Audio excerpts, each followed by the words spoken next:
Well, speaking of getting a pulse check on consumer sentiment, Hindustan Unilever has reported its second quarter numbers for the fiscal. Mangalam is standing by to take us through those details. Mangalam. Well, as far as Hindustan Unilever's second quarter numbers are concerned, it looks like the revenues are largely in line with expectations, with 4% volume growth that the company has recorded. The street was working with a volume growth of anywhere between 4 to 5% itself. However, the problem is the EBITDA. That hasn't grown as much as the street anticipated it to grow.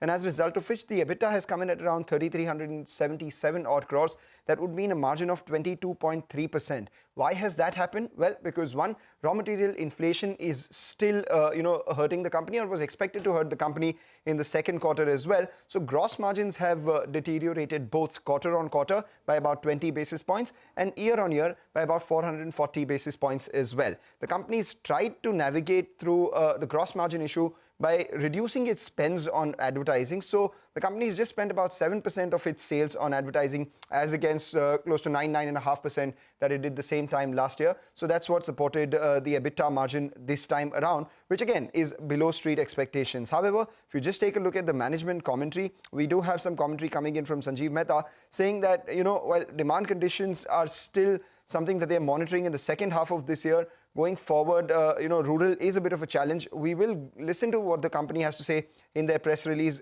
in their press conference when they address the media in just a bit. But currently, they're saying that, there has been some weakness. Demand environment remains challenging with inflation impacting consumption. However, with softening in some commodities and monetary fiscal measures taken by the government, they're cautiously optimistic in the near term. In this scenario, they will manage their business, again, as they always do, with agility and continue to grow their consumer franchise while maintaining their margins. EBITDA margins, were supported this time around by the company scaling back on ad spends. The food and refreshment business saw a growth of around 4% in their revenue. Beauty and personal care grew by about 11%. The street was expecting a much higher growth this time around from this vertical, primarily because the company had taken a lot of price hikes out there.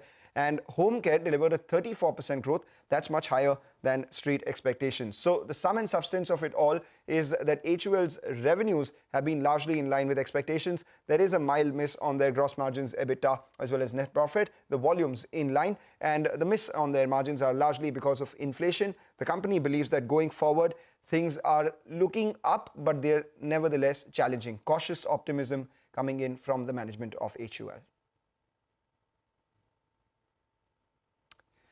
All right, when we talk about these numbers, we also have a couple of reactions coming in shortly from, analysts. But I'm just taking a look at all the internal numbers. Beauty and personal care grew by about 11%, driven by the outperformance in the premium portfolio. And that's primarily because, everyone's talking about that K-shaped recovery and there being a problem at the lower end of the consumption class.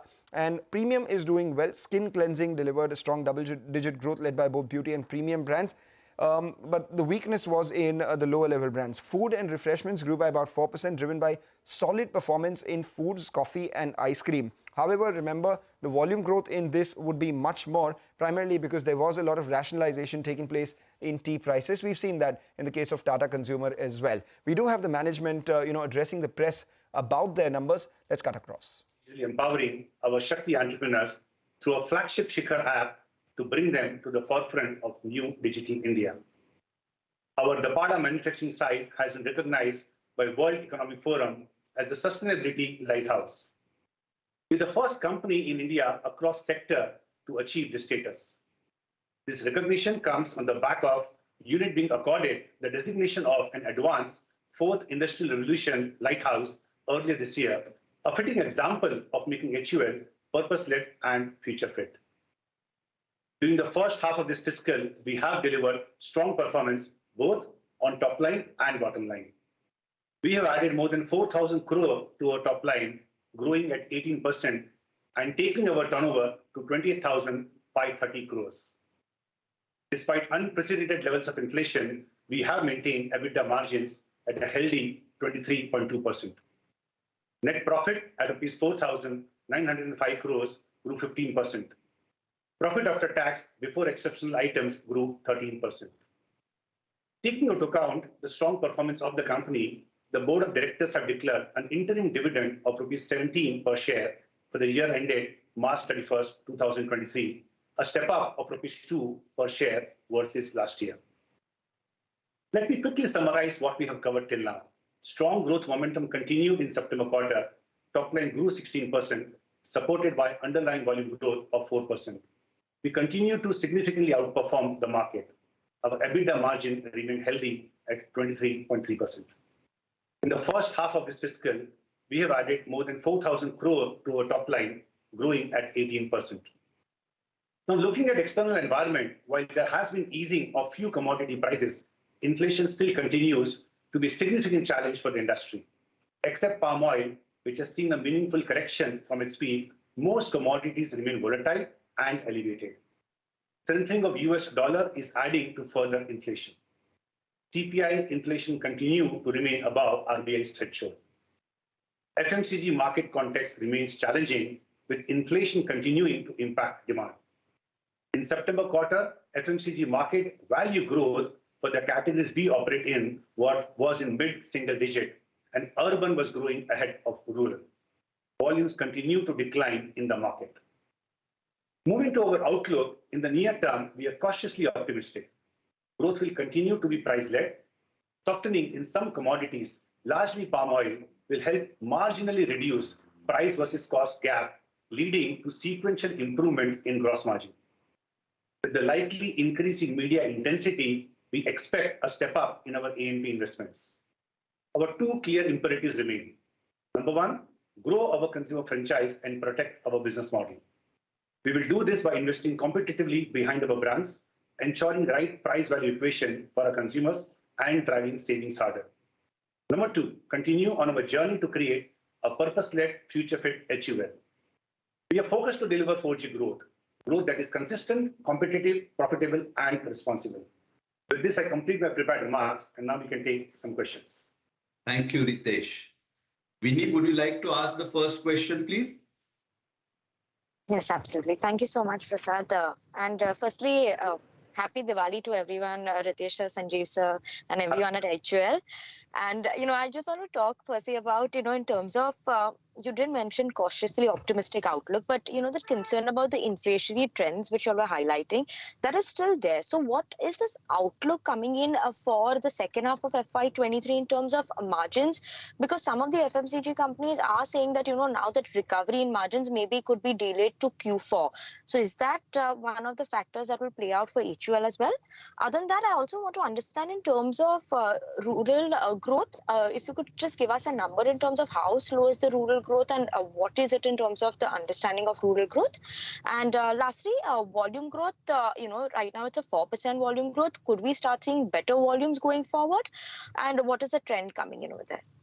Yeah, so let me start with the margin outlook. Happy Diwali to you as well and to your loved ones.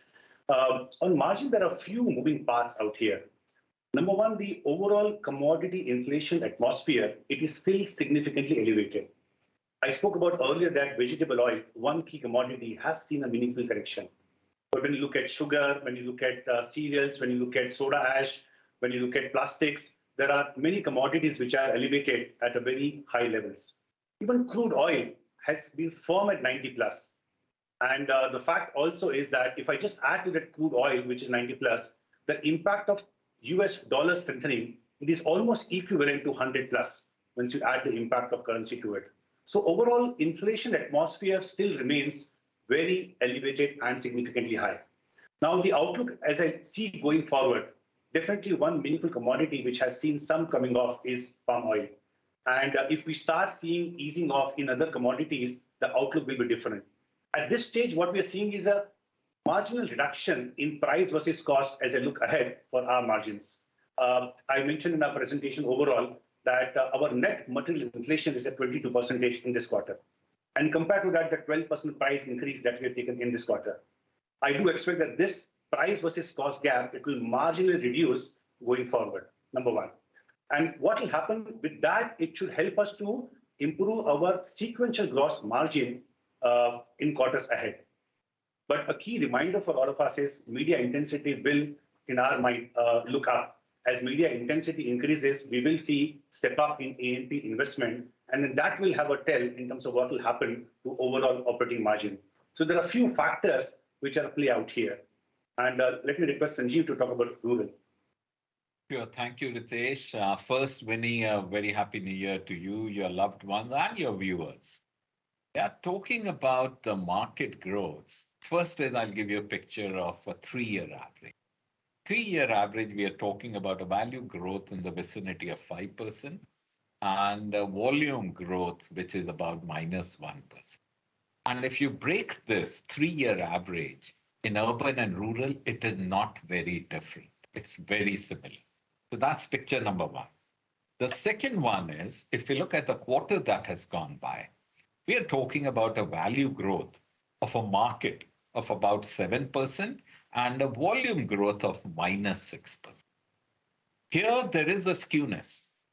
The rural markets are growing much lower than urban at about 3%, and the urban markets are growing at about 9%.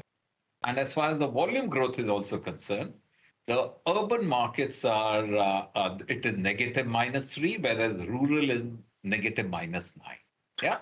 But again, you have to look at it also from a lens of 3-year average because there are distortions within the period because of COVID, etc., and all that.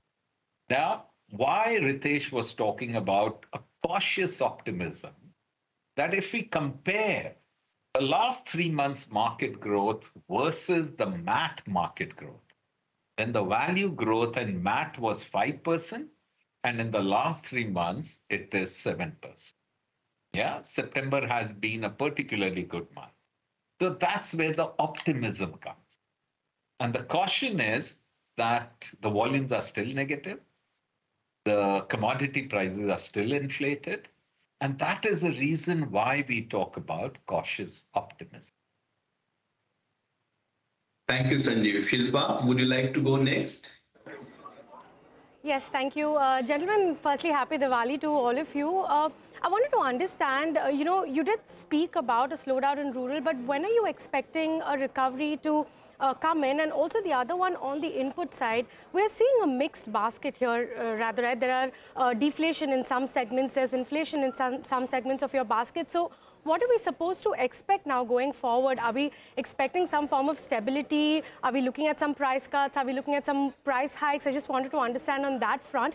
And the second question, I wanted to understand about your nutrition portfolio. How are you looking at growing that? Mr. Mehta, you had spoken about betting on this segment before. And I just wanted to understand, are you also looking at investing in some D2C brands also to sort of grow this portfolio? So you have, Shilpa, first, a very happy Diwali. So you have raised a barrage of questions. So let me try to talk to you about, commodity price. I think using the word deflation perhaps is not right because there is a moderation of inflation. Right. They are still elevated. If you compare to a 10-year median, they're all still significantly elevated. Yeah. And there is one commodity which we use extensively, especially in soap making, which is palm oil.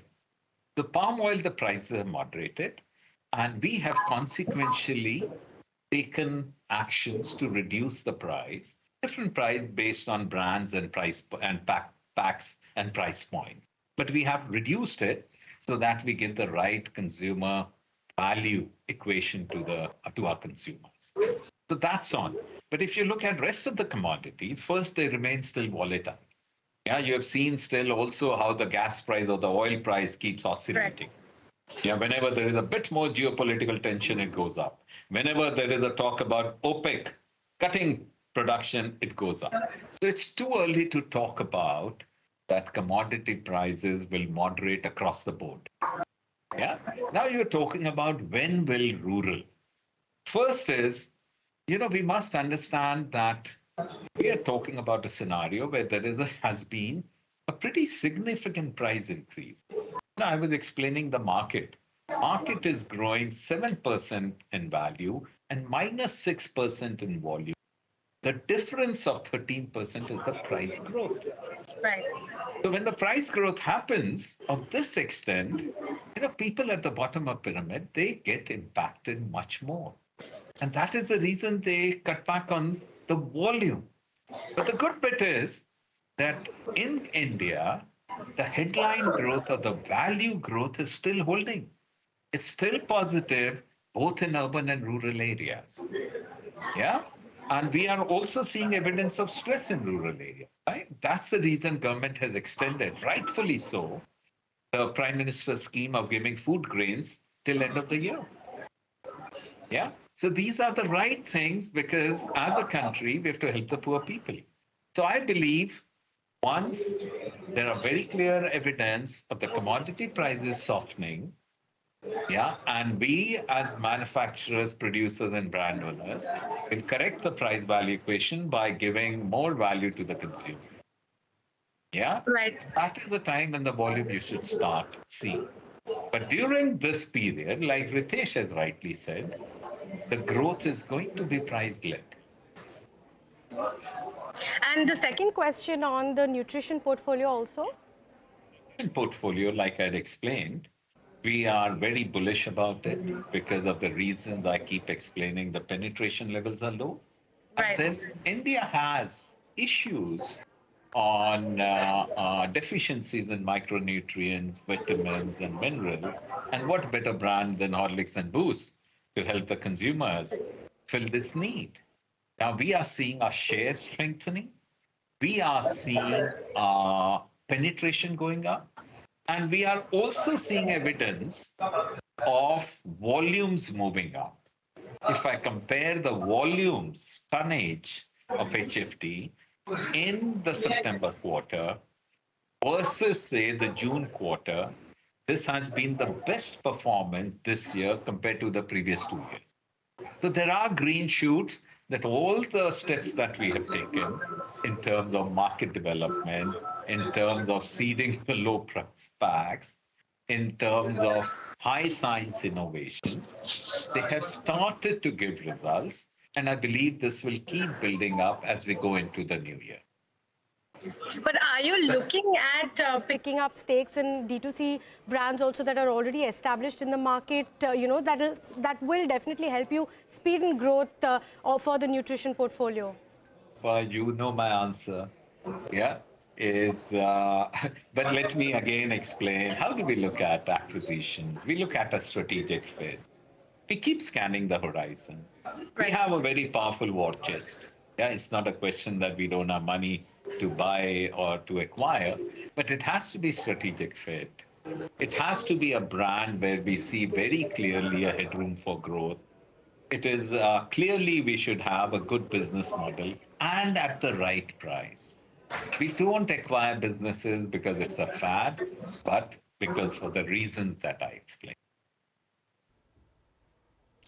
Okay, that's the management of HUL, and of course the outcome of the numbers. The profits have beaten street estimates, but the margins were amiss this time around.